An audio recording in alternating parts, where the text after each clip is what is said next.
This is WWE superstar Drew McIntyre, and you're listening to the WWE Podcast. The champ is the one that everybody wants, me. It's going to WrestleMania. Claymore! Austin 316 says I just whipped your ass. This is my iron. You're going to acknowledge me.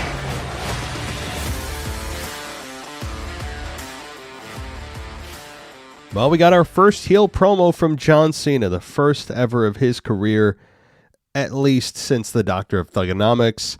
And I know there's a lot of talk about it. Some of you loved it, some of you didn't. I thought it was exactly what it needed to be. It was vicious. It lacked responsibility for his own actions, blaming the fans for why he did what he did, even turning those that support him against him. So those that are half for him at the Let's Go Cena Sucks, those people that support him, he even got to boo him, and he is all in. So we've got that promo to talk about, which we will in a moment. That did open the show. We had Cody Rhodes come out. We'll talk about that, of course. And so much more else, other things that happened on Raw, including an Intercontinental Championship match. Rhea Ripley presumptively enters the Women's Championship match to the surprise of absolutely nobody. Bianca Belair gets booed. We even had a crossbody end a matchup. Very controversially, which I actually love, by the way. I love that. I'm on the side of do that stuff more with Jey Uso.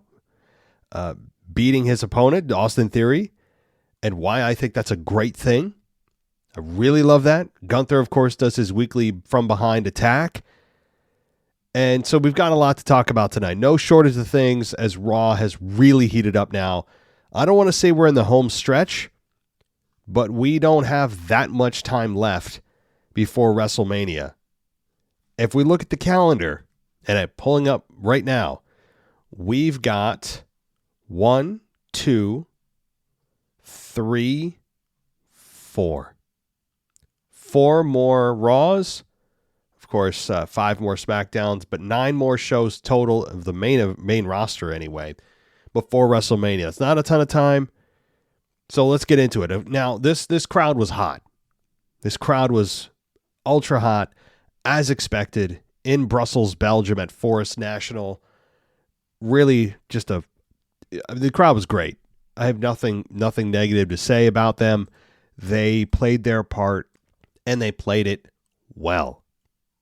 I also kind of enjoy Raw being on so early, even though most of us with 9-to-5 jobs are still at work, and usually you don't watch Raw until you're after dinner. If you got kids, you put your kids down, and then you watch Raw, or you have a routine. For those overseas, this is a dream come true. I don't mind it so much because everything's on delay. You can watch at your convenience. So I actually prefer it as long as you stay off social media and all the spoilers and you do your best to avoid them. I think it's actually a better thing, even for those of us in the States, because you can skip through commercials if you'd like. You don't have to sit through segments you don't want to watch. Again, I know you can do that the day after Raw anyway, but if you want to watch Raw the day of Raw instead of the day after, like I often do, it's something that I enjoyed. But let's get to it. Let's get to John Cena coming out, and the fans booed loudly. John Cena came out with his regular music, his regular jorts, his t-shirt, his never give up, I don't know, washcloth, whatever that thing is.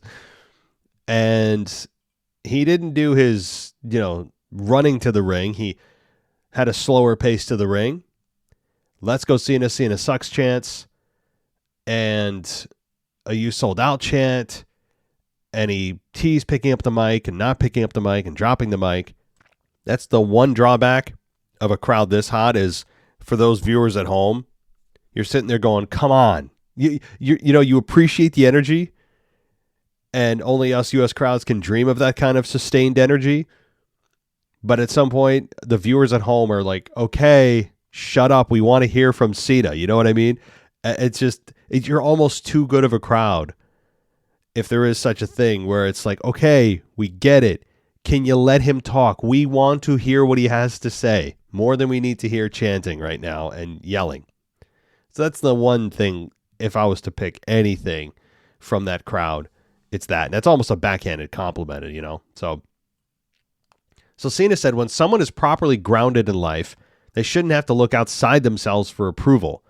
Cena said, you're making this so easy for me. He said, for 25 years, I've been the victim. I've been the victim of an abusive relationship. And he told the crowd, you've lost your time to talk. All you do is be hurtful. You're abusive. All you've ever done is expect me to be your puppet and do it with a damn smile on my face. An F you Cena chant started. They did the best to block it out on Netflix. And this is as much as I love the Cena promo, and I did overall think it was an A promo, I didn't like him saying the words babyface and heel. And what he said was, I'm not a babyface, I'm not a heel, I'm a human being. And each and every one of you has been awful to me. You've been awful. It's been the same damn noise for 25 years. And then he goes through his career when you hated me, you loved me, and all that. So I could have done without the heel and babyface mention on an actual show. I don't need this being injected now that someone's first said it on TV, that everyone can now say it. It doesn't make anything more real for me. Those terms have been known outside the industry for decades of what those two words mean. But for them to actually put them on the air broke a seal I wasn't a fan of. I know that Triple H said it in an opening promo, I think to the Rumble. It might have been this year, and I didn't like it then. There are some things you just need to keep sacred, okay, and pretend. I don't like being reminded all the time of how the watch is made. You know, just tell me the time. Weird analogy, but you get my analogy. Like, I don't need to be shown how things are made all the time while they're actually being shown to me. Let me have some fun. Let me invest emotionally. And apparently nothing's sacred anymore. So I could have done without the mention of the words babyface and heel. Didn't make it more real for me. It just came across like he was trying to make it more real instead of it actually being more real, if that makes sense. But again, small complaints here on an otherwise very, very effective, memorable Open to Raw. And he said that moments of embarrassment, moments of shame, just like this. You let me know that I wasn't worthy of your attention. So what did I do? I went and changed myself, and it worked for a second, but it wasn't enough. So what did I do? I worked hard like I always do, and I win and win and win and win, no matter what. Yeah, that song is in my head. So he said, I won, and you hated it, but it wasn't enough. So what did I do? I spent the next 10 years of my life trying to give away everything I possibly could, and it wasn't enough. Then they continued to say, shut the F up. And he said that I announced my retirement in a move that's never been done before. I'm actually walking away at the end of the year. I tried one last time to get along with you guys. I tried one last time to do something nice for you, and you ruined it, just like you ruin everything. And he's pointing to people saying, you know, these idiots are proving my point. He said that whatever he doesn't do and does do isn't enough. He said the fans only take and take and take, and they only care about themselves. And he said he put his values on the line to make a very important choice in my life, and all the fans could think of is, what do they get? And Cena said the fans get what they have earned, and what they've earned is nothing. So I mean, it's kind of so what he's saying is, you're not getting new music. You're not getting a new attire. You're not getting a heel version of me. This is just me. I kind of appreciate that. While I don't like the mention of heel and babyface, he could have at least said good guy or bad guy, or, you know, good or evil, instead of saying the insider terms that are not really insider anymore. But I appreciate he's actually staying true to his character. Despite the fact that he's turned on the fans, he's claiming he's the same guy and that we're the ones that are to blame, and that's what heels do. So I think it's a smart strategy even though it would have been interesting to see what a physically different John Cena would look like as a heel from a music perspective and from an attire perspective. But I also can appreciate the consistency that his character has brought. The consistency of, I'm not changing who I am. You guys are the ones that have changed. You know, I do appreciate that. So it's hard for me to, it's not, I don't know if it's a complaint. It's more of an observation, really. And also the idea that he's the victim and he's in an abusive relationship and he tells us he's breaking up with us, even the Let's Go Cena people. That's great. I mean, he's doing a public breakup. Like we're in a relationship with him and he is publicly breaking up with us. I love that. That's a nice way to describe what is going on. And he said that we're pathetic and said the fans don't wear his clothes for support. They wear it because it makes them feel good. He even picked on a kid in the crowd, which was very interesting and funny. He said he lives the words hustle, loyalty, and respect. He said the fans don't support him. They use him as an excuse for their pathetic failure of a life, and that he's been the butt of an invisible joke for 15 years.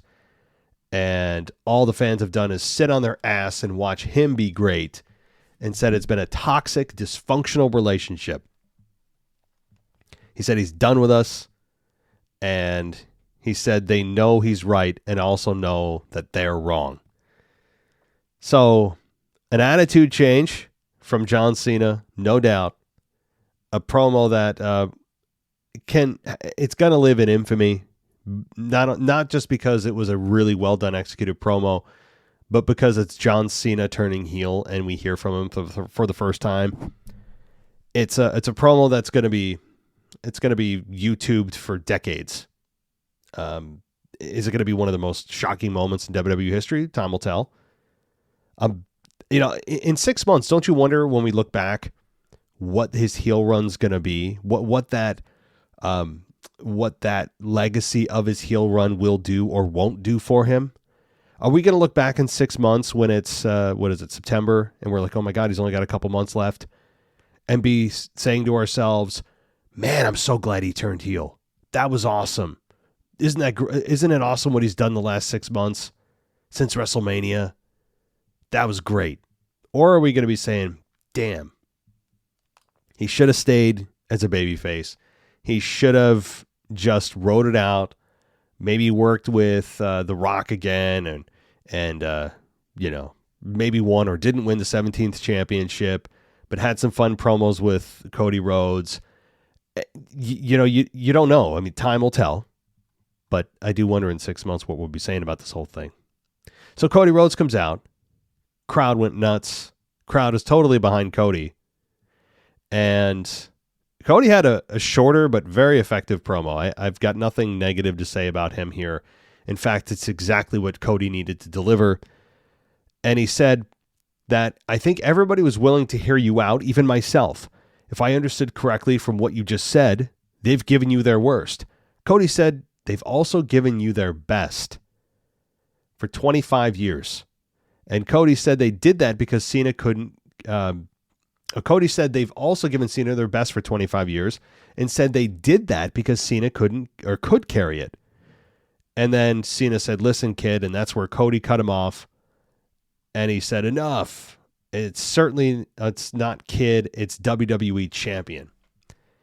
And then he asked Cena who the hell he is and asked where the guy on his t-shirt is. Cody said he was excited about going face-to-face, week-to-week with John Cena, but he said he got this instead. He said he took his best shot, but it wasn't good enough, and he'll retire him early. Cody told Cena to go find the other version of himself, because that's who he wants to face at WrestleMania, not this whiny, I would say it, but I can't because it's a PG show, witch, right? Great. Perfect. John Cena's expressions, perfect. I'm glad it didn't end in a brawl because we can wait for that. It's not necessarily about the physicality right now or who takes what bumps. It's about, lo and behold, the story. It's about more understanding why John did what he did. It's the promos back and forth that I'm looking forward to the promo where they go back and forth. We haven't got that yet. We've heard from Cody multiple times. We had John give his explanation last night, which was just well done. And then we had Cody come out and respond just once to John. John didn't respond in kind. Seeing that dynamic of the back and forth is the promo I'm looking most forward to, of how they get in each other's faces. And maybe it's a sit down, maybe it's an in-ring. I hope it's in-ring. So that's going to be the one I'm really looking forward to. And sure, physicality can follow. I would hope we don't do pull-apart brawl after pull-apart brawl after pull-apart brawl, because we've seen a few dozen of those in the last 2 months. I'm done with those. Just there's got to be another way to build this program. So, really good. Just really good. It's a character that has finally reached its breaking point. Oh, Corey Graves back on the mic, back on commentary. He's back. So I would imagine things are smoothed over, at least enough for him to come back to television with the company, despite the fact that his wife also badmouthed the company, trying to play victim because she's a woman and had a baby that she got fired from the company, which of course is just absurd on its face. I mean, she's grasping at straws to find some way to make herself a victim. And then Corey had a falling out with the company before that, then Carmella. So perhaps cooler heads prevailed. And I do like Corey Graves on commentary. He's good. Yeah, I really enjoy him. I do. So I hope he stays on commentary. I think he adds to the product. He's an asset. Is he Jim Ross? No, nobody is. But I think as a color guy, he's great. He could be even play-by-play. He could do anything. He's quick on his feet. He's got a good voice for commentary. I'm down for it. So I just wanted to mention Corey Graves. But this was great. And I also like right now that we have a crowd willing to go forward with this. Now, international crowds don't always speak for United States, North America crowds. Sometimes we can be at odds. Sometimes we can. And I'm fearful that if John Cena gets in front of a crowd in North America, that people are going to cheer him because finally he's a heel. That's awesome. Let's go. And sometimes that does happen. I don't think it will in this case, because people are so in love with Cody Rhodes that they're willing to turn their back on John Cena because he turned his back on them. And then he's trying to play the victim. He's turned his back on even the people that have cheered him. He's found a way to get them to boo him. So I think that I'm fearful or cautiously optimistic. I'm cautiously optimistic that when we get back to the States, that we're not going to suddenly cheer him because he's this heel now. So, where's The Rock, by the way? He wasn't even mentioned in this promo. That was interesting. That can come later. I mean, right now it was all about why John did what he did. But aligning with The Rock is also a massive missing piece to this whole puzzle. We haven't heard or seen The Rock since his Elimination Chamber appearance with John Cena. I do hope Travis Scott comes back simply for getting his receipt. I really, truly do. So I hope Travis Scott appears, even all the way till WrestleMania. But somebody needs to give him a massive receipt. And I mean that with everything in me, truly. I don't care if I don't like the Cody Rhodes character. I'm partial to the human being, Cody Rhodes. And the disrespect Travis Scott showed, it deserves a receipt. I don't care how long it's been. So, but there was no mention of The Rock. No mention. That will come. To me, this was just about John himself. There's 4 weeks to fill. That is a maximum of Raw. Again, Raw hasn't been 3 hours in a while. It's been 2.5-ish range. But even if we rounded it up to 3, that's what?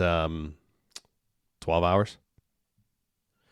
So 12 hours, more probably 10 and a half, 11 hours of Raw left. Certainly a lot of time, plus SmackDown. Right now, there are pretty much no rules for the draft. All the draft rules have gone out the window. People showing up on each other's shows. Yeah, and I know I'm a stickler for it, but at this point, I am throwing my hands up, man. It's not even worth getting angry about anymore because they do it throughout the year and 4 times on Sunday for WrestleMania season. And they are just going buck wild. So that's why when people go crazy about the draft, when it happens every year, or when it sometimes happens every year, and then there's a shakeup or whatever, or a trade, none of that matters. None of it matters because the people that they want to have a match will just cross over with no reason or justification anyway.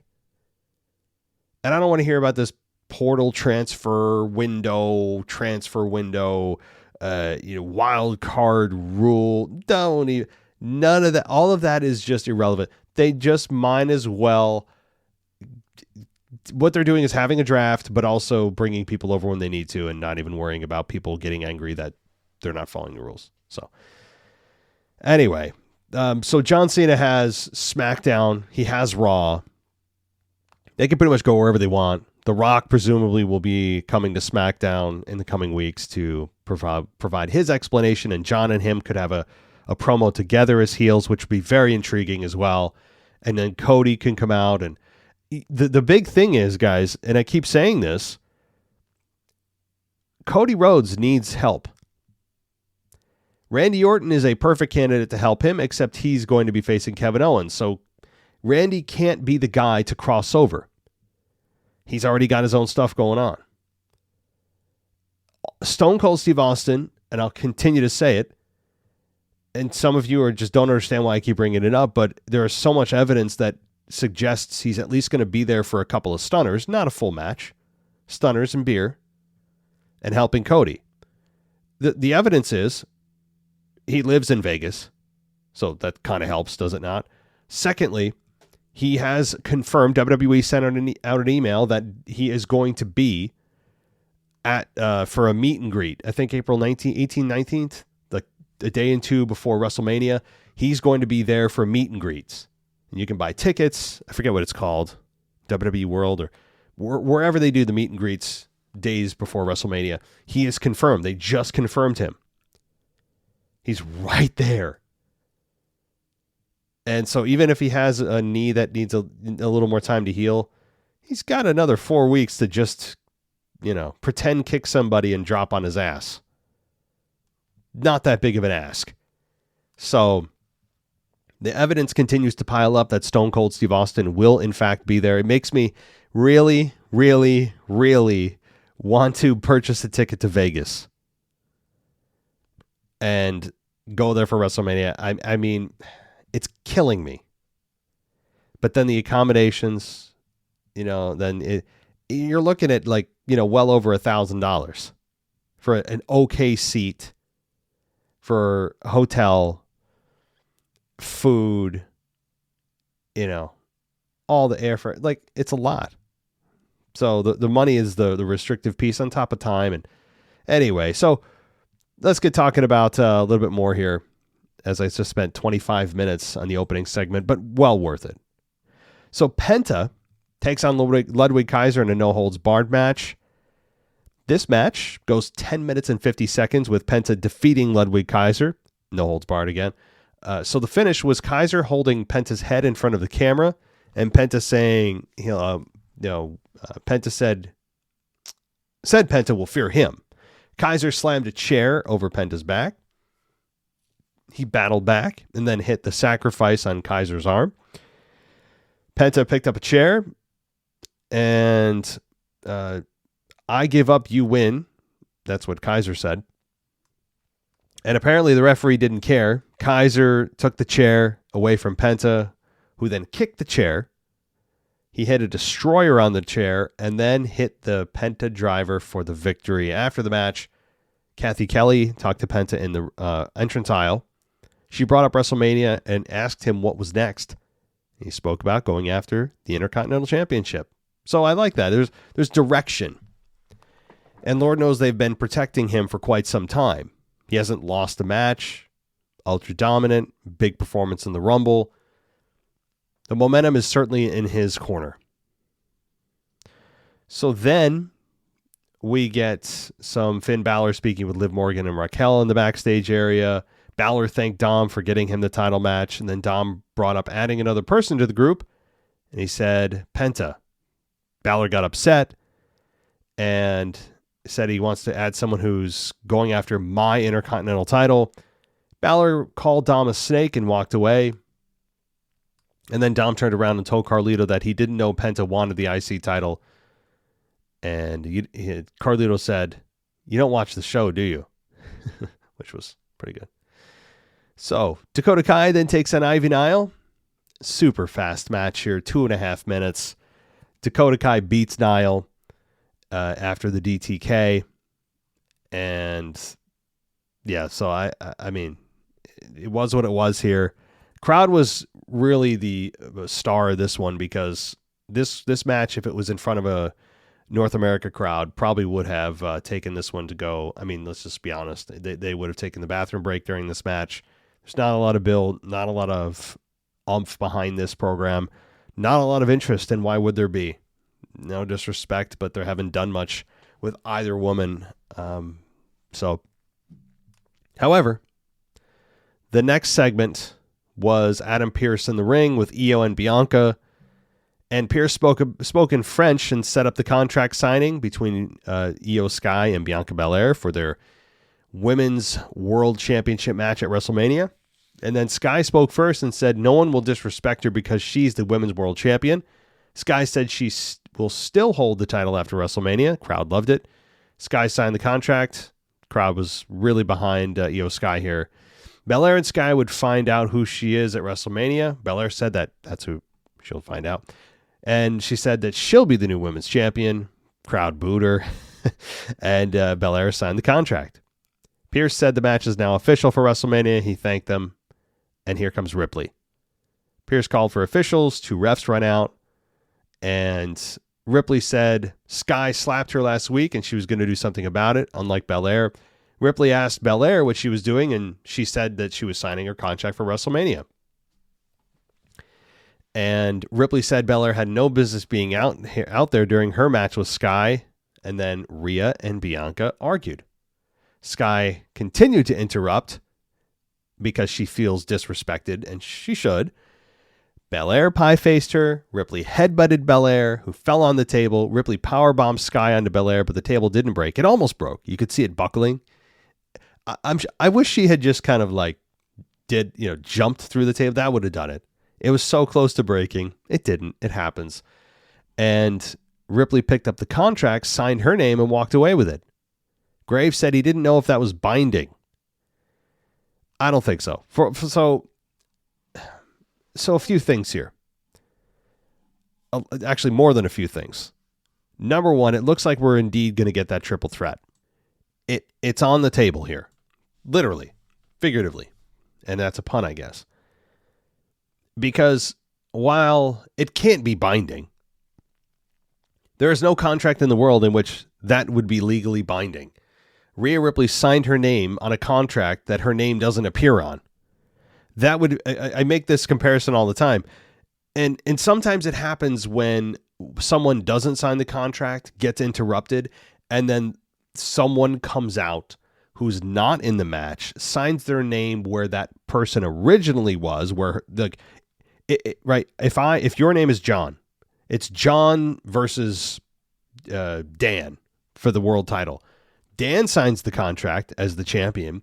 The challenger, John, didn't sign it. I interrupt, I come out. And I sign the name Matt where John had his name written in the contract. Yeah, that's not how this works. It's not a first come, first serve basis.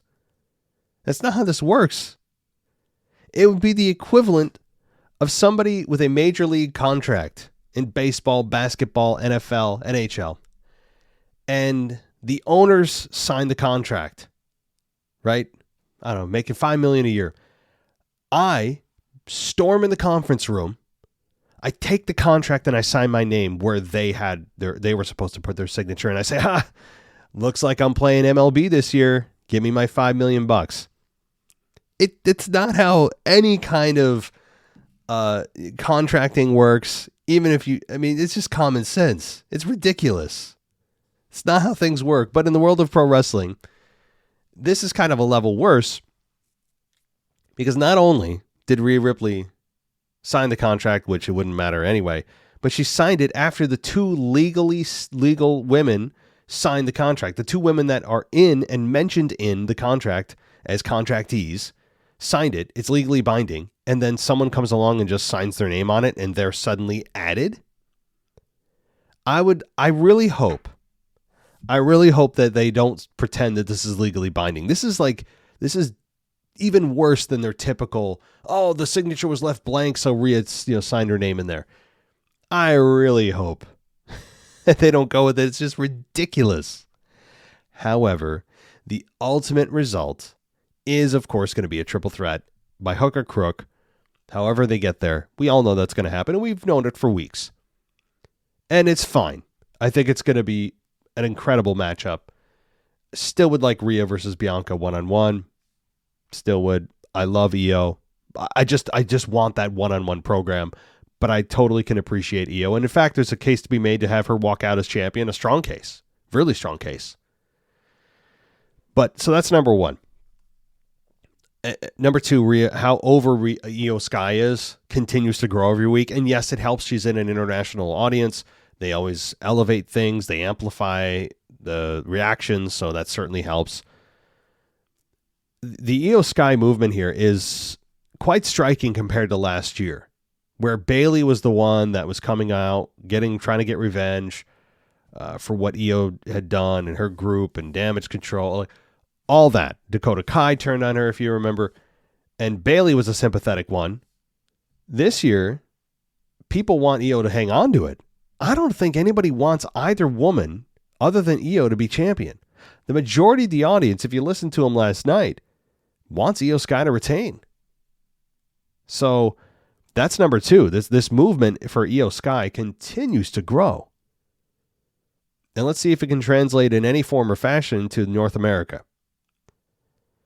Number three, we'll have to see if this reaction for Bianca is an anomaly or if it's something that is a trend. Either way, turning Bianca heel, no better time to do it. I've been saying it for years. She's got Naomi to deal with, yes, with her turn on Jade, but perhaps it's revealed that she was the mastermind or something behind the attack, and Naomi, spills the secret, whatever. So that could happen. But or Bianca just turns heel on her own in the matchup, cheats to win, and is your new heel women's world champion. Very possible. So I also enjoy. I like that. So Bianca turning heel is a real possibility. We'll just have to see how this all translates to their base core audience, which is North America. So a few layers of things happening there. Either way, this triple threat is going to be awesome. I hope they give the women enough time here. If 12 to 15 minutes is not enough time, I say 20. Give these women 20 minutes to do their thing at WrestleMania. They easily could main event the show on night one. In fact, if I was booking, I might do it. I would do it. I would. Night one WrestleMania main event would be the women, because the Jey Uso storyline with Gunther, and we'll get to that, is just rinse and repeat, man. They don't know what to do. They're stuck on repeat. And we'll get to that. So I've got some things to say. But, well, here we are, actually. Speaking of, I thought this match was a little further down the card. It was the next match on the card, though. Jey Uso takes on Austin Theory with Grayson Waller at ringside. Jey hits a running crossbody block. gets the victory. And then after the match, Jay super kicks Waller, and he had a bit of a flop dollar clunky dive to the men on the outside. It happens. Jay comes up short, and then he returned to the ring, and then Gunther showed up, put Jay in a sleeper. Jay broke free, ripped the title belt from Gunther's waist, and then Gunther charged Jay. He moved, held the top rope down. Gunther tumbled to the floor, and then he went to ropes and held up the title before tossing it to Gunther. And the crowd was, they were supportive, which was fine. But that's kind of just the theme of the Jay Gunther story. It's just fine. I don't think there's a huge movement here for Jay to win. I really do believe people would be understanding if Gunther, even if you support Jay, you'd have to understand if they decided to keep Gunther champion. This program has been fine. It's been okay.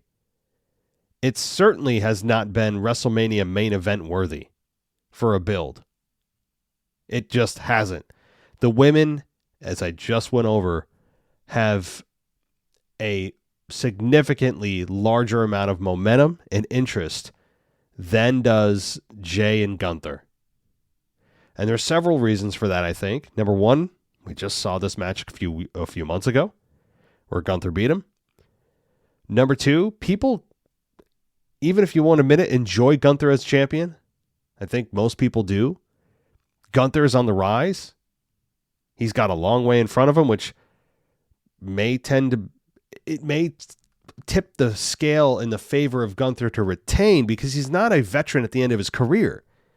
He's also still trying to build himself and make himself a name. So Gunther's also in kind of a weird place where typically, the heels had enough time. Yeah, he's older. He can afford without, he can live without the title. That's not Gunther. Jay is on a journey. He could be in a Cody WrestleMania 39 position, which is where I'd put him. WrestleMania 39 position, meaning people foresee Cody winning, and I thought he was going to win at WrestleMania 39 too. And now Jay at WrestleMania 41, you could see it coming. Let's just get it over with. And then he loses. Right? So perhaps Jay is in a very similar position to Cody at 39, where everyone's just kind of like, oh yeah, let's get it over with. Let's have Jay win. And instead he loses. I think that would be a much better place for Gunther and Jay. Because then it's like, okay, well, what does Jay do now? Be fascinating, I think. Or not fascinating, but more interesting. Fascinating's a bit overdone. But the build so far, man, has just been very light on promos, very heavy on the attack from behind formula, which I understand is traditional heel heat. It's happening week after week.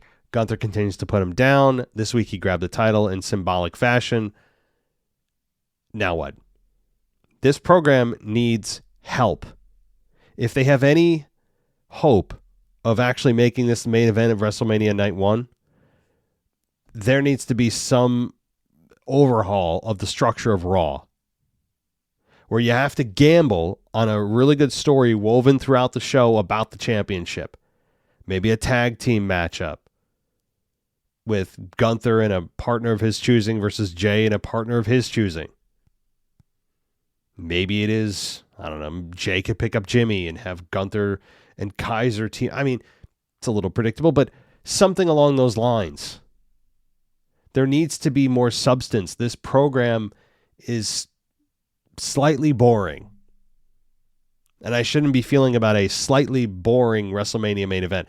Boring shouldn't be anywhere near WrestleMania main event. Those words should not be near one another, and unfortunately it feels that way. So, we then have Rey Mysterio and Dragon Lee taking on Julius and Brutus Creed. Match was nearly 6 minutes with Rey and Dragon beating Julius and Brutus Creed. Rey puts Julius down with a DDT. Dragon Lee pulled Brutus off the apron with a Hurricane Rana. Ray went up top, but Julius jumped up, caught him on the ropes, and then Ray shoved Brutus down and hit him with a 619, and then Ray dropped the dime, got the victory. After the match, though, the American-made mask Mystery Man attacked Ray and Lee and left them lying and hit him with a top rope headbutt and was chased off by security. So, I know everyone knows it's Chad Gable, but there are speculation that it's Bronson Reed and he just lost a lot of weight. That's a funny, that's not, of course, going to happen, but it's Chad Gable. We all know it is. And that's fine. He's doing a Hulk Hogan redo, if you remember back in 03. Was it 03? Or 02? 02, 03. When Hulk Hogan got fired by Vince McMahon. And Hulk Hogan returned as Mr. America underneath the mask. And Vince, was, and we all knew it was Hulk, but with the mask, he was under a different persona, and therefore he could still be employed. It's kind of like that, where, Mr. America and Hulk Hogan I don't know if that's where they got this. It's been 23 years since we've seen that story, but still, having Chad Gable do what he's doing is fine. I don't know what the payoff is. He gets revealed as Chad, and then what? It's just kind of a fun little intermission of a program. I just hope that they don't do this with Chad too much longer, because when he's in his serious role as a heel, Chad's at his best. Remember when he was the abusive, emotionally toxic leader of Otis and Maxine Dupree? I mean, that was when he was at his best. So, anyway, we then have, Seth Rollins come out, and the crowd continues to chant Rollins music, which I'm over. And, can we just stop this? Please, I'm just begging everyone in live attendance. It was fun while it lasted. Seth Rollins music, it needs to end. It needs to end. It's torture for people at home. All right, so Rollins said he's not mad that Reigns came for revenge last week because he would have done the same. He said that after all these years and a wise man in his ear, Reigns can't come up with a plan. Rollins called Punk the luckiest loser on the face of the planet and said that if he had just a few more seconds, he would have done what he promised by stopping him, ending his WrestleMania dream, and putting Punk's career on ice, and said it was just like the good old days and in that he's left to clean up Roman's mess. Rollins said he would put the OTC in his place along the way and said that Reigns and Punk would be in the same place at the same time on Friday's SmackDown, and asked why he should let them have the fun, and he's making a trip to SmackDown. Again, brand rules don't apply for unknown reasons. But he said that would happen Friday, but the Brussels crowd has been great and asked the fans to sing his song before the main event. And so people continue to chant as we all at home are just groaning. And he said, "I'll see you Friday." So we then we had Rollins there just to say, "Hey, I'm just going to go to SmackDown. So I'll see you SmackDown."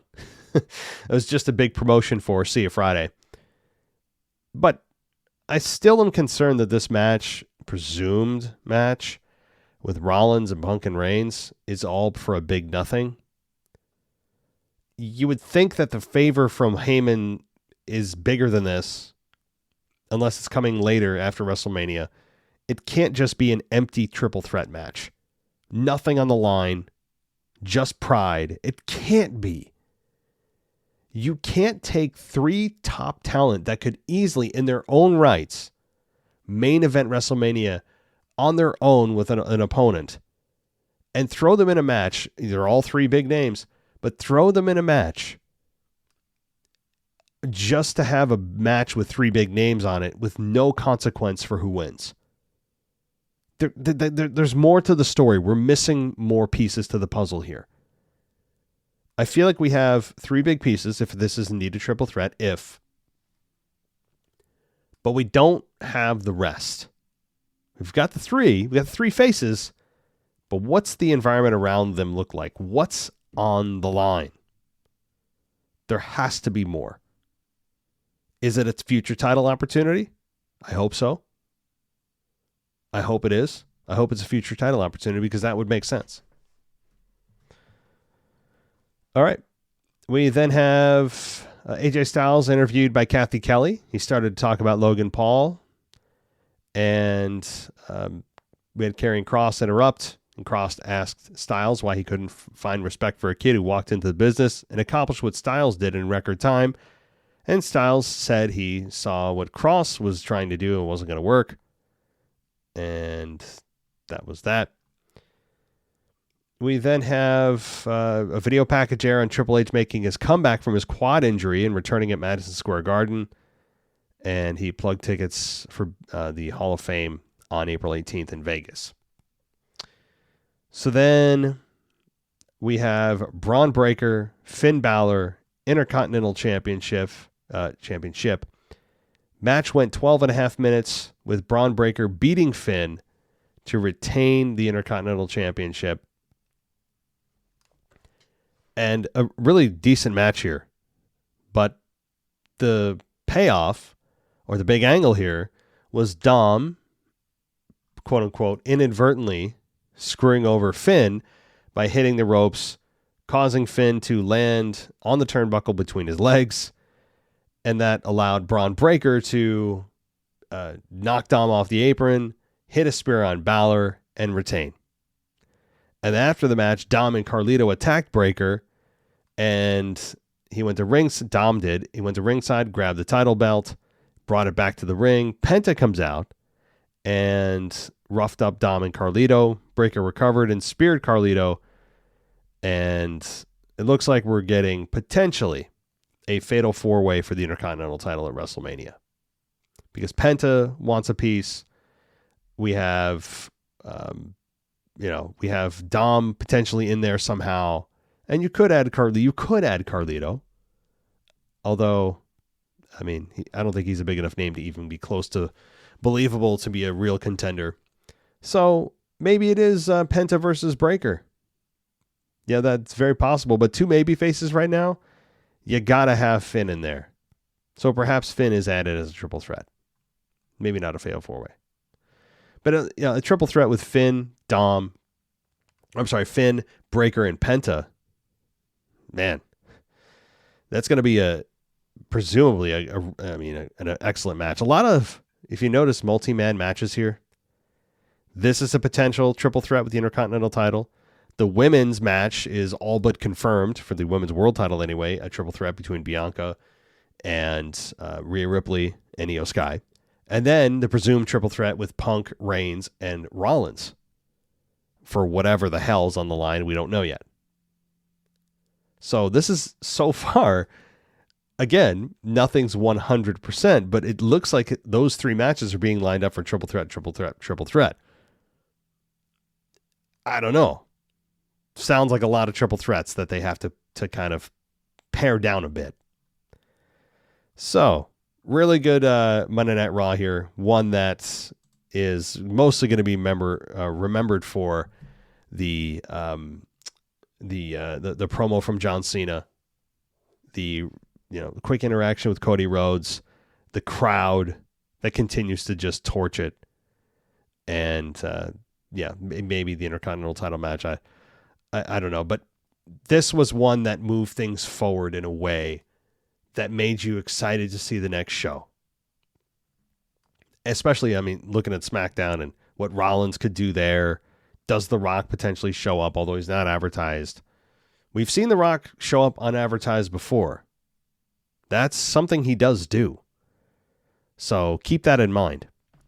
All right, well, what I want to do, get to a voicemail or two that I didn't get to this past week, and this does not include them watching Raw from last night. This is kind of 6 days old, but still could be definitely relevant. So let's take a listen, and I'll respond. Alex, the French guy here, your current European champion. All right, guys, I've been talking about The Rock for a long time now, I cannot say how much I'm happy to see him on my screen. Of course, I wanted to see him against Roman Reigns for the tribal chief status. However, I've been thinking lately about last year's storyline as well as The Rock's actions recently. So what I thought is, during the Netflix premiere, The Rock did two things. Maybe it was planned, maybe not. It's not that important now. What is important is to know that The Rock acknowledged Roman Reigns as the tribal chief. Maybe we'll not get a tribal combat for the tribal chief status because The Rock doesn't need it. He doesn't need it because he's the final boss and he's building his own faction with John Cena and I think someone else. I don't know. I think after WrestleMania, a new member will join them. I hope it's not that of a rookie. I heard some rumors. I don't like the idea of Drew McIntyre as well, but that's off topic. Second of all is that, during the Raw premiere, The Rock acknowledged also Cody Rhodes and etc. He said, "You're my friend. How's your mama?" and all of this.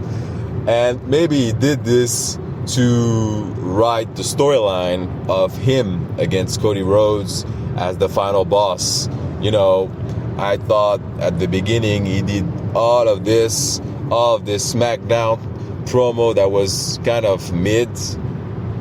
He did this maybe to acknowledge himself on Raw, saying outside of kayfabe to Cody Rhodes, "I acknowledge you are a good champion," etc.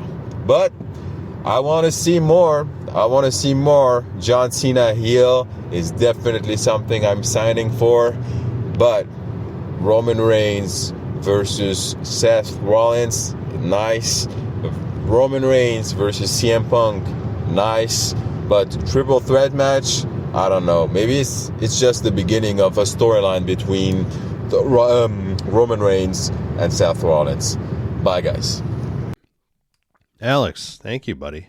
And the triple threat is. It sounds weird to say that you don't want all three guys in the ring at the same time because the story gets muddled down. It doesn't have the focus that a story with Rollins and Reigns deserves to have.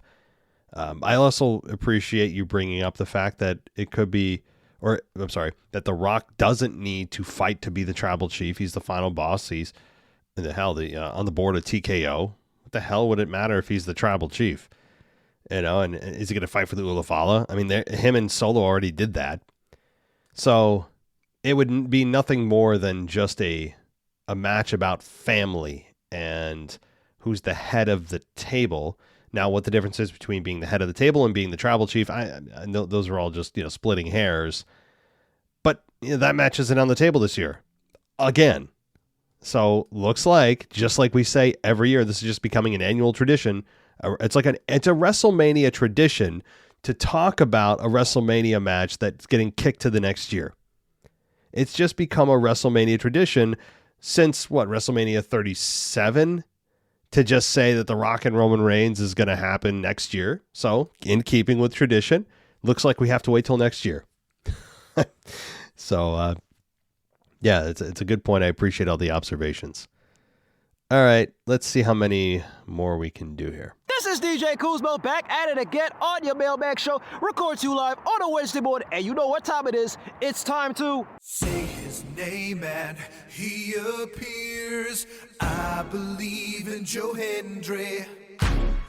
I believe in Joe Hendry. That's right, folks. Joe Hendry is his name as I take it to my 35th episode of the Joe Hendry Report. And like always, coming to you live from an undisclosed location. Before we start the show, I must mention three things. First, if my voice does not sound the way how it used to, was because I was chanting, screaming, yelling from last night live from the theater at Madison Square Garden, where I got to witness my first NXT show, NXT Roadblock, in the whole TNA and NXT collaboration. And most importantly, I got to meet the host of the NXT podcast, podcast, Jay.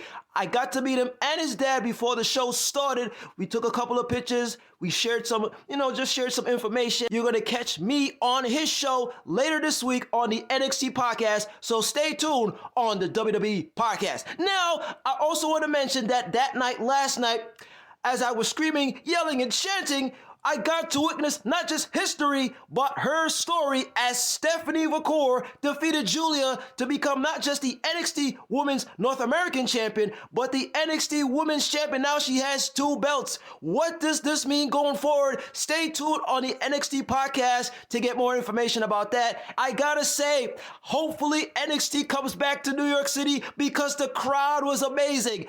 I had 2 beers. Okay, I had 2 beers and water, but the crowd where I was at, the section that I was at, was one of the most rowdiest sections. It kind of felt like it was an indie wrestling show as we were chanting, as we were saying some funny things. We was insulting Moosty.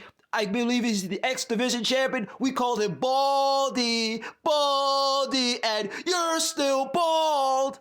You're still bald. Anyway, all of these things were so amazing that I got to witness my first NXT show. Hopefully this will not be the last, but I definitely will say next time I will bring a sign, a WWE podcast sign, or a Joe Hendry sign. Anyway, just to kind of slow down my momentum a little bit, let's get to my second thing that I want to mention before we get to the Joe Hendry report, and that is shout out to Dino from Scotland.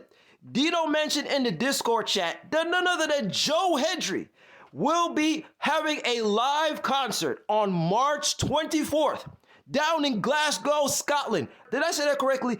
Glasgow, Scotland. Glasgow, Scotland. That's right, Glasgow, Scotland.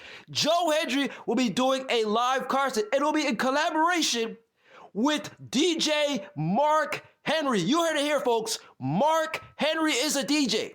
Now, this event is called the Wrestling Club Night, and it's going to be happening at the Garage. In concert, we're going to have Joe Hendry.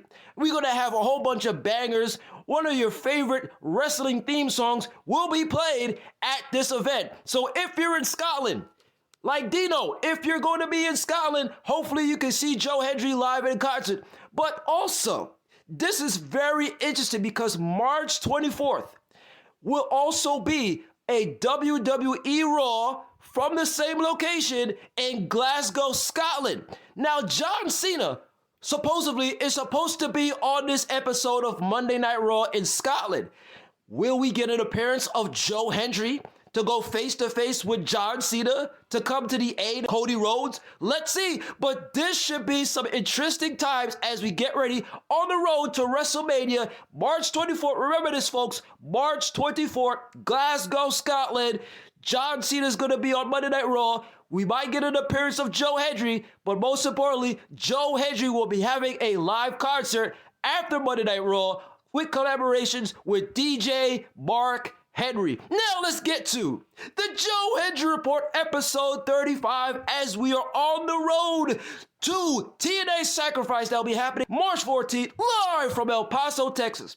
Last week on the episode of TNA Wrestling, we got the word that there are 2 members that now will be added to Joe Hendry's team, and that is Leon Slater and the former TNA World Champion, Nick Nemeth, aka Dolph Ziggler. So now we have our 5 guys for Joe Hendry to go up against the System and the Cologne Brothers. So we have Joe Hendry, we have Nick Nemeth, we have Leon Slater, we have Matt Hardy, and most importantly, we have the newly signed Elijah, aka Elias, to be part of this team. As I get ready to close off here, I have to say that on this episode of TNA Pro Wrestling, Joe Hendry made the save after when Elijah defeated Brian Myers. Here comes members of the System to attack Elijah. Joe Hendry comes in with a white guitar to fend off the attackers. But then we get another running. In the main event, it was the Hardy Boys versus the Cologne Brothers.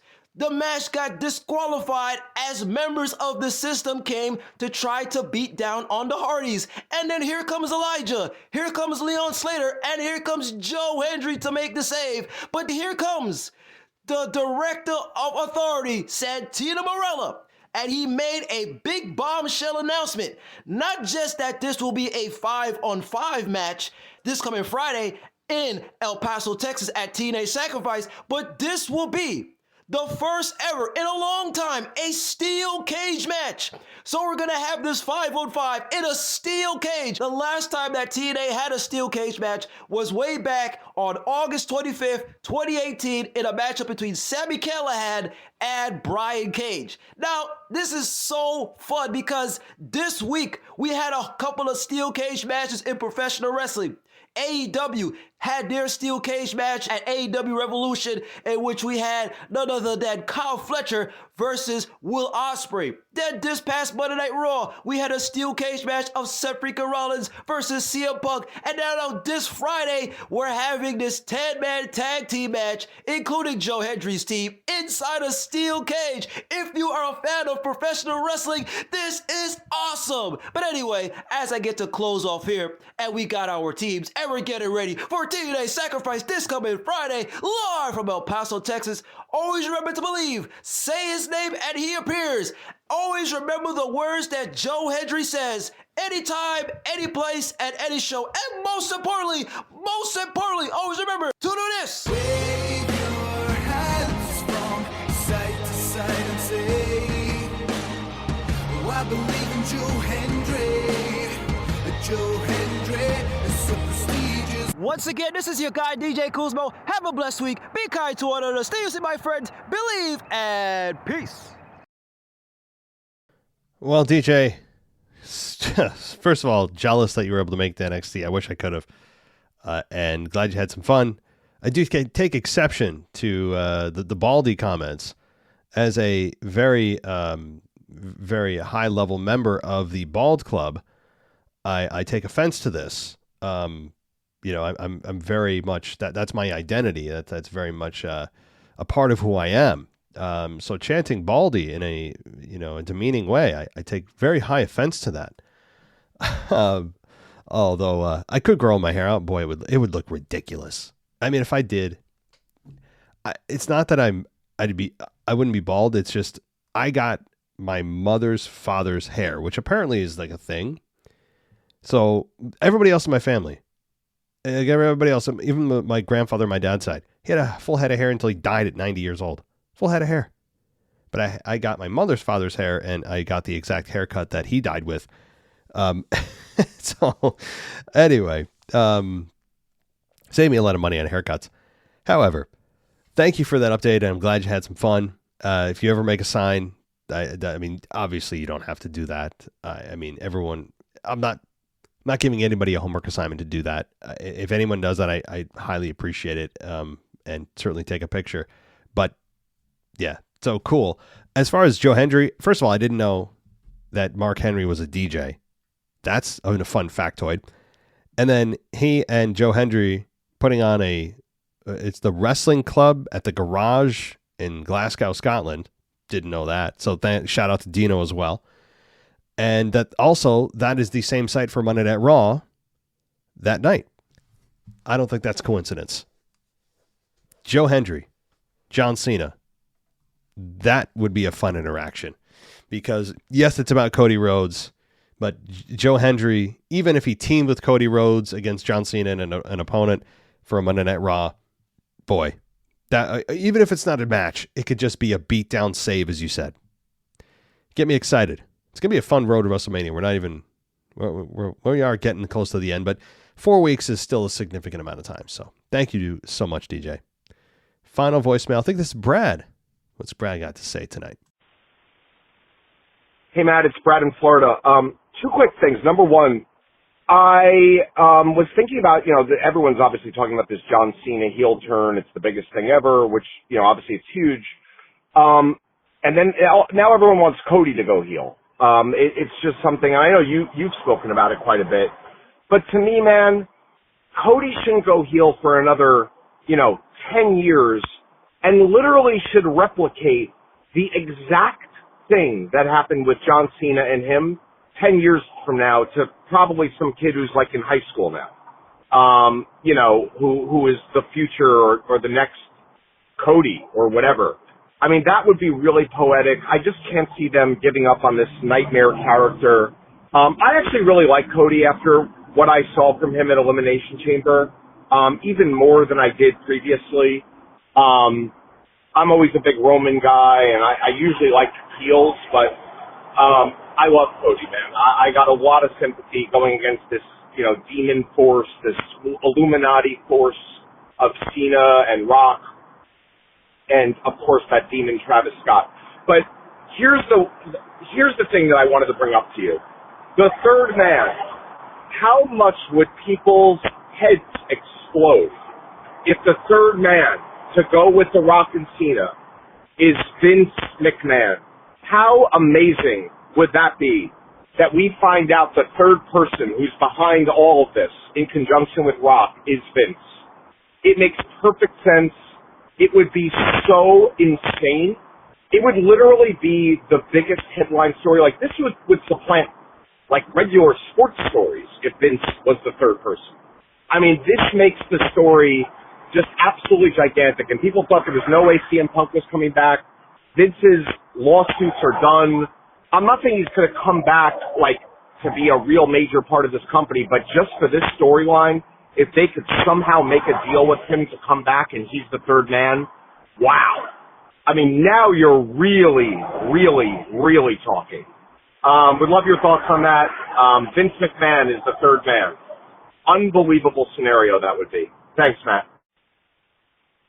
Hey, Brad in Florida again. I'm sorry to give you a second voicemail here, but I figure if DJ Kuzmo gets we love, gets an email and a voicemail every show, maybe I can get 2 voicemails. But after watching the Rollins-Punk cage match last night, one of the things that's been really bothering me a little bit about cage matches in today's WWE is that one of the most exciting aspects of a cage match is the escape, not through the door, but climbing over the cage and your feet touching the floor.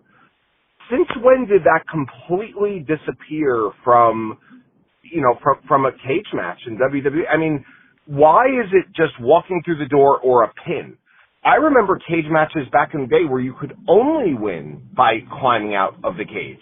Not through the door, but by literally climbing over it.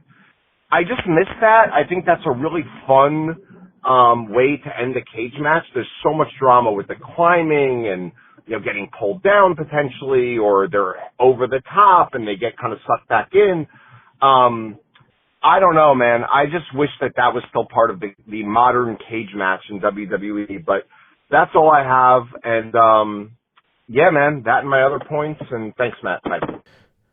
Brad, yeah, we'll give you 2 voicemails, of course. Now, okay, so much I want to say here, and I promise not to be as long-winded as I can. I have been a proponent of Cody going heel up to the point when John turned heel. Now, there have been reports that it was Cody who they wanted to turn heel. Cody pushed back on it. Of course, that's all just from the outside looking in. We don't know what's true and what's not. But my point is still the same, even if that was the case or is not the case. John turned heel. You're not going to have Cody do it. I still believe Cody's best days as a heel are going to be his best days of his career. I still truly believe that. But if that is going to be the case, you can't do it during a John Cena run. I don't foresee Cody turning heel now, a minimum until WrestleMania 42. Minimum, bare minimum. It's really, now I know you're saying 10 years, and that would ideally be a fun thing to do, but there's so many factors between now and then. Number one, John Cena's character of 25, well, they like to round up. It's not exactly 25 years as a babyface, but let's go with it. 25 years as a babyface, that's unheard of. It's unprecedented. You don't ever do that. The only one who came close again is Hulk Hogan, right? Hulk Hogan, that's everyone's comparing the NWO turn and the Outsiders coming in at Bash at the Beach in 96. Of course, a massive moment in wrestling, an industry-changing moment, truly. John Cena, industry-changing? I don't know. As I've said, his heel turn is a little cold water poured on it, given the fact that he's only back for a very short window, and you can't really capitalize as much as you normally would on a heel turn like this, but still fun, and I totally agree with it nonetheless. But 10 years is, I don't think that we will go that long. Number one, John Cena is a generational talent. He's a once-in-a-generation talent. The crowd was polarized on him for a long time. Some of them never viewed him as a babyface, even though he was cast as one. They booed him regardless, which is what spurred the John Cena, let's go Cena chants. John Cena sucks, Cena sucks, let's go Cena chants. That went on for his entire career. But also, I don't think you're going to be able to keep the fans at bay that long. They did it with Cena, but that is so much more the exception than the rule. For them to go 10 years with Cody being this same guy on a regular basis, or even fading out into a part-time basis, it's going to be nearly impossible to keep him as a babyface. Nearly impossible, because the fans get bored, and they get bored quickly. And you're also strangleholding all the opponents that Cody could be working with. There's only so much you can do as a babyface. Only so far your character can grow as a babyface. You're missing a whole other side of you that people would love to see. And I think the fans would just force it to happen before the 10-year mark was up. The fans would they would outright reject it. They would turn on him. Hell, I mean, see what they did to The Rock in 2002 against Hogan at WrestleMania 18. Turn The Rock heel. Forced them to. Even though Hogan was playing the babyface in that, or the heel in that particular matchup. It wouldn't make the 10-year mark. I know what you're saying, and sure, it'd be fun to replicate it in 10 years, but that's 4 eternities in wrestling speak. People can't remember what happened last week. You want to add 10 years to that? And, I totally get the premise. I just don't think it would last that long. I still think Cody as a heel is going to be just epic, but not right now. I'm willing to ride this babyface road as much as possible. The fans continue to support him. The merchandise dollars continue to come in, and why not? Go until the wheels fall off. That's fine. I've been pushing for it up until Cena turned heel, and I'm like, all right, well, you can't have 2 massive heel turns like that. Somebody's got to be the babyface. And Cody can play that role very well, and the crowd continues to support him, which is the most important thing.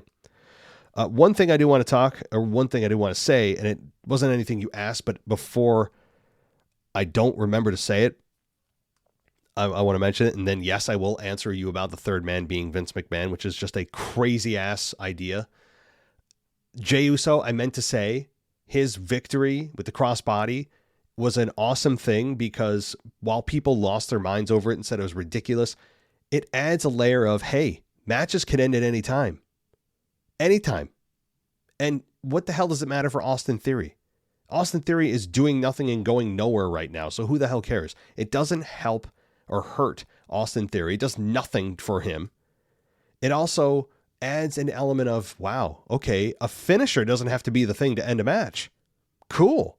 I like that. Is a crossbody a little ridiculous? Yeah. It could have been just one of his, 48 super kicks. One of those maybe could have done it, but they chose a crossbody. I don't mind that at all. It can happen every now and then.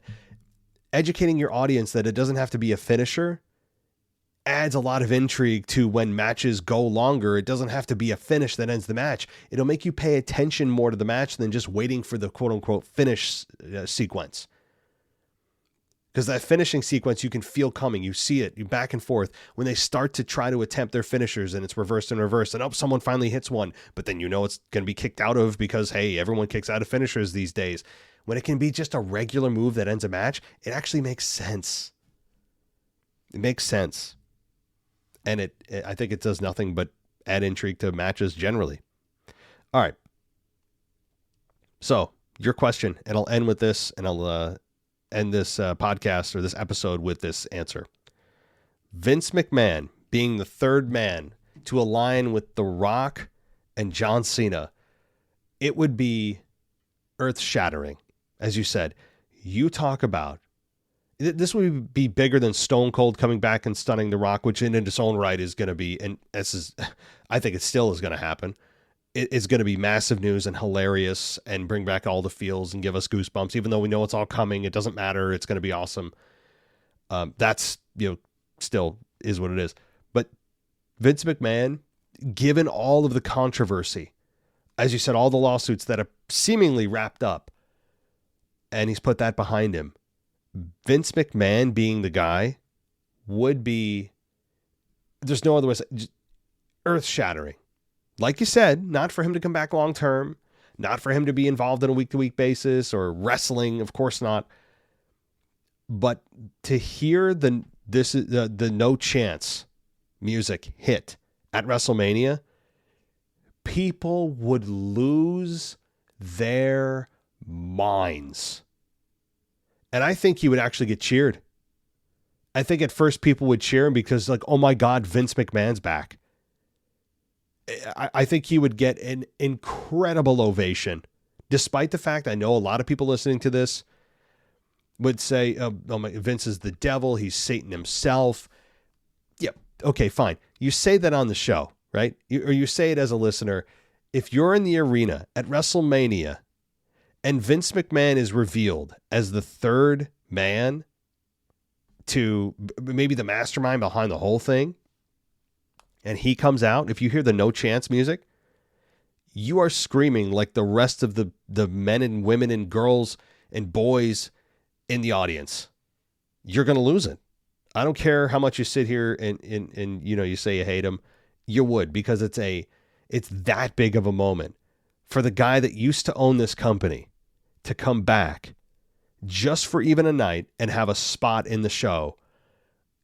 I don't even know what to say about it. In fact, it would even set up Stone Cold's return even better, given the history with Vince and The Rock, especially, and hitting a stunner. I mean, this is just fantasy, video game booking, stunning The Rock, stunning Cena, stunning Vince. Although Vince doesn't have exactly the best record of taking stunners, even just at an acceptable, in an acceptable way, given what he did at WrestleMania 38. My God, it was just, I've seen Vince take some bad stunners. This one, he couldn't even stand up straight. He had no balance.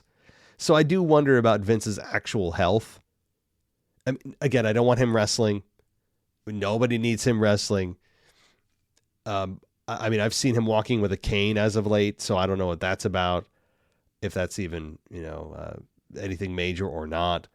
But if Vince can somehow be revealed as the third man just for a night, not anything long term, it would shake the total, it would shake the industry. People would be, people would be just mind blown, because everyone has just in their minds decided they're never going to see Vince McMahon on WWE television again. But what better place than at WrestleMania to do it? And again, with the lawsuits all wrapped up, that's the biggest thing. If I'm TKO, if I'm Endeavor, I'm thinking, okay, I don't want to get myself in any hot water. I want to make sure that I'm not going to put myself in a bad place from a public perception, or our shareholders and stockholders. And I don't think it would. I think it would do nothing more. It would be nothing but positive. You can say all you want about Vince and his personal issues and everything else. Number one, we're all here because of Vince McMahon. And I'm not a Vince McMahon apologist. I'm talking about a pure professional level. Professional. Not his personal endeavors and his woes and his extramarital affairs and the way he treated some of the talent and at times being a heartless businessman. But professionally, he is the reason we are all here. He's the reason you're listening to my voice right now. He's the reason that wrestling podcasts exist. He's the reason wrestling went national. The word WrestleMania wouldn't even be in your vocabulary without Vince McMahon. The moments, every single moment that happened at WrestleMania would not have existed had it not been for Vince McMahon. So, before we all go and say that he's Satan himself, remember the reason that a lot of you have a passion for pro wrestling. And it's primarily due to Vince McMahon. Despite all the things you don't like about him that have nothing to do with what he did and accomplished in the industry, you can't deny his success. There's nothing that you could say that denies his success. So my point is not to sit here and go, I approve of everything Vince did and he's the best. No. I'm putting my personal feelings aside for his personal issues, because that's irrelevant. I'm saying from a industry perspective, Vince McMahon at WrestleMania this year, it would be bigger than any return you could possibly imagine. I cannot, even from a talent perspective, think of a bigger return. Hulk Hogan? No. Unless he's going to be a heel. No. Nobody wants to see Hogan. No. Undertaker? Yeah, it'd be fun. We saw it at WrestleMania 40. Be fun. Maybe a choke slam, whatever. You could have a little nostalgic fun there. Stone Cold Steve Austin, you get a little bit closer there, but still, Vince McMahon, I think his return, because of the shock value, would be a bigger return.